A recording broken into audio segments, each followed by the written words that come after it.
நபிமார்களுடைய இல்லங்களில் உங்களை உணவுக்காக அழைக்கப்பட்டால் உணவு தயாராகுவதற்கு முன்னால் நுழைய வேண்டாம்.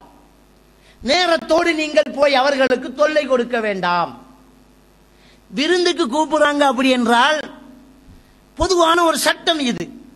விருந்துக்கு கூப்பிடுறாங்க அப்படின்னு சொன்னால் நேரத்தோட போய் அவங்களுக்கு தொல்லை கொடுக்க கூடாது.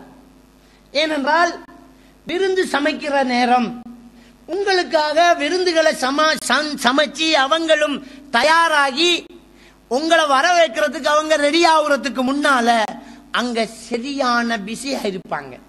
அவங்க நல்ல உடுப்பு உடுத்துக்கிட்டு சமைக்க மாட்டாங்க. அவங்க சங்கடப்படுவாங்க நீங்க நேரத்தோடய அங்க போய் இறங்கினா.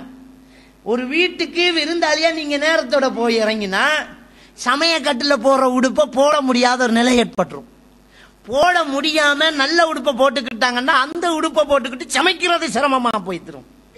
உங்களை கவனிக்கிறது, உங்களை வச்சுக்கிட்டு அவங்களுடைய இந்த பேச்சுவார்த்தைகளை கண்காணிக்கிறதெல்லாம் சிரமமா போய்த்திரும். நேரத்தோட பேய்த்திராதீங்க.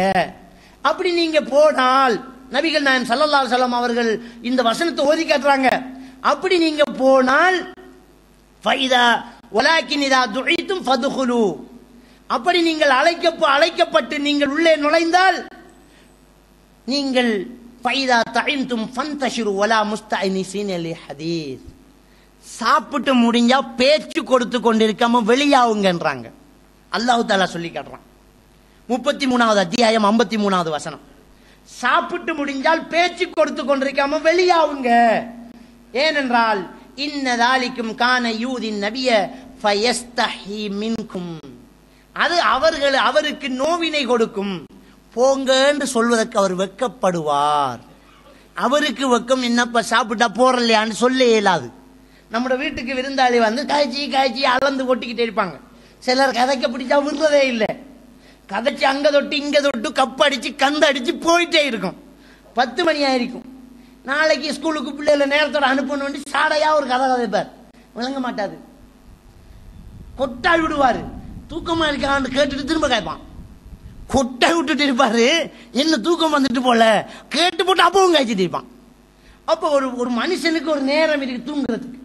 அவரு மனைவியோடு சந்தோஷமா இருக்கணும். அப்ப இப்படி எல்லாம் ஒரு வீட்டு அமைப்பு இருக்கும் போது நாம தொந்தரவு கொடுக்க கூடாது. அவரா கொஞ்சம் இருந்து போங்க அப்படின்னு சொன்னா வேற விஷயம். நாம சாப்பிட்டு முடிஞ்சுதா, விருந்து கூப்பிட்டாங்களா, அவங்களுக்கு தொந்தரவு கொடுக்க கூடாது. ஏன்னா நம்ம சாப்பிட்டு முடிஞ்சதுக்கு அப்புறம் சாப்பிடக்கூடியவங்க அவங்க இருப்பாங்க. அவங்களுக்கு 1008 வேலை இருக்க துப்புரவு பண்ண வேண்டியிருக்கும். அவங்க நம்ம வந்தோடனே அவங்க தூங்கிடுவாங்களா, எவ்வளவு வேலை மிச்சம் இருக்கும். நம்ம வந்தோடனே தூங்கிட முடியாது, அவங்களுக்கு நிறைய வேலை இருக்கும். எனவே இஸ்லாமிய மார்க்கம் ஒரு மனிதன் வெக்கப்படுறான்னு சொன்னா அந்த வெக்கத்தை வச்சு நீங்க தவறாக நடந்துக்க கூடாது. அவங்க வெக்கப்படுவாங்க. அதனால போங்கோன்னு சொல்லும் வரைக்கும் நிக்காம நீங்க திரும்பி வந்துருங்க அப்படின்னு சொல்லி அல்லாஹ் சுப்ஹானஹு வ தஆலா அல் குர்ஆன்ல சொல்லி காட்டுறாங்க. எனவே ஒருத்தர் வெக்கப்படுவார். நம்ம போனா என்ன போங்களேன் உங்களோட கடைசி கதைங்களேன் எனக்கு சொல்லலாமா, எனக்கு டைம் ஆச்சு அப்ப முடிச்சுக்குவோமே அவர் சொல்லலாமா, சொல்ல முடியாது. விருந்தாளியா வேற வந்துட்டீங்க. இது கதைக்க பிடிச்சா கதைச்சி பிளேண்டி வந்து இன்னொரு பிளேண்டி வந்து அதுக்கப்புறம் ஒரு பிளேண்டி வந்து இப்படியே அவங்கள தொல்லை கொடுக்கக்கூடிய ஒரு நிலைமை வந்து என்ன செய்யக்கூடாது, உருவாகக்கூடாது. அது தொந்தரவு இல்லாத ஒரு வாழ்க்கை.